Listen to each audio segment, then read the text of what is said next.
नगर के ward number 21 के लोगों के लिए एक बड़ी खबर सामने आई है। लंबे समय से पक्की गलियों और जल निकासी की समस्या झेल रहे लोगों के इलाके में अब 90,23,000 रुपए के विकास कार्य शुरू किए गए हैं। बुधवार को कैबिनेट मंत्री श्याम सिंह राणा और नगर निगम की मेयर सुमन बेहमनी ने इन तीनों विकास कार्यों का शिलान्यास किया। लेकिन सवाल यह है कि जिन समस्याओं के कारण लोगों को बरसात के दिनों में परेशानी उठानी पड़ती थी, क्या अब उनका स्थायी समाधान हो पाएगा? इन विकास कार्य के तहत सिर्फ गलियां पक्की नहीं की जाएंगी, बल्कि स्ट्रॉन्ग वाटर ड्रेन भी डाली जाएगी।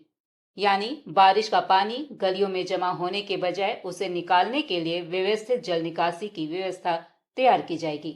वार्ड के लोगों के लिए यह काम इसलिए महत्वपूर्ण है क्योंकि बारिश के दौरान जल भराव केवल सड़क पर पानी खड़ा होने की समस्या नहीं होती, इससे लोगों के घर से निकलना मुश्किल होता है, बच्चों को स्कूल जाने में परेशानी होती है और दो पहिया वाहन चालकों के लिए भी रास्ते पर चलना जोखिम भरा हो जाता है। नगर निगम के अनुसार वार्ड 21 के बैंक कॉलोनी एक्सटेंशन और कांसापुर क्षेत्र में 41,87,000 रुपए की लागत से गली निर्माण और स्ट्रॉन्ग वाटर ड्रेन का काम किया जाएगा। वहीं मोतीबाग बैंक कॉलोनी में 24,98,000 रुपए और अशोक विहार में 23,38,000 रुपए की लागत से गलियों के निर्माण तथा स्ट्रॉन्ग वाटर ड्रेन के कार्य होंगे। कुल मिलाकर तीनों विकास कार्यों पर 90,23,000 रुपए खर्च किए जाएंगे। शिलान्यास के दौरान अधिकारियों को साफ निर्देश दिए गए हैं कि काम निर्धारित समय में पूरा किया जाए और निर्माण सामग्री की गुणवत्ता में किसी भी तरह का समझौता न हो। अब यहाँ सबसे बड़ा सवाल यही है कि क्या सिर्फ काम शुरू होना ही काफी है? लोगों को असली राहत तब मिलेगी जब गलियां समय पर बनेंगी, ड्रेन सही तरीके से काम करेगी और बारिश के दौरान पानी वास्तव में गलियों में जमा नहीं होगा। क्योंकि शहर में अक्सर समस्या काम शुरू होने की नहीं, बल्कि काम की गुणवत्ता और उसके सही रखरखाव की होती है। कैबिनेट मंत्री श्याम सिंह राणा ने कहा है कि सरकार का लक्ष्य आम जनता तक बेहतर बुनियादी सुविधाएं पहुंचाना है।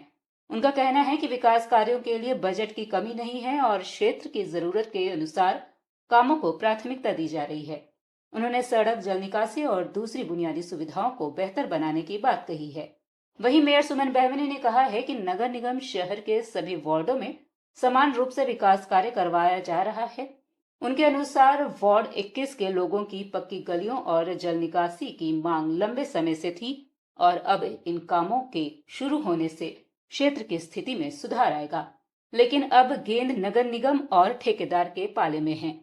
क्या 90,23,000 रुपए का यह खर्च वार्ड 21 की तस्वीर वास्तव में बदल पाएगा? क्या अगली बारिश में लोगों को जल भराव से राहत मिलेगी? क्या बनाई जाने वाली स्ट्रॉन्ग वाटर ड्रेन पानी को सीधे तरीके से निकाल पाएगी?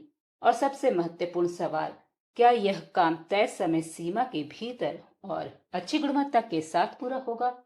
अगर काम सही तरीके से पूरा हुआ तो वार्ड 21 के लोगों के लिए यह सिर्फ नई गलियां बनने की खबर नहीं होगी, बल्कि रोजमर्रा की एक बड़ी परेशानी से राहत की शुरुआत होगी।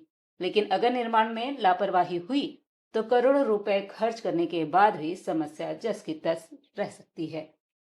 आप वार्ड 21 से हैं या इस इलाके की स्थिति को जानते हैं तो बताइए, आपकी नजर में यहाँ सबसे बड़ी समस्या क्या है? क्या जलभराव वास्तव में खत्म हो जाएगा या इसके लिए ड्रेन की डिजाइन और सफाई पर भी लगातार ध्यान देना जरूरी है? अपनी राय कमेंट में जरूर बताइए, क्योंकि विकास का असली असर कागज पर नहीं, जमीन पर दिखाई देता है। इस तरह की स्थानीय खबरों के लिए वी आर इन्फॉर्मर पेज को फॉलो करें।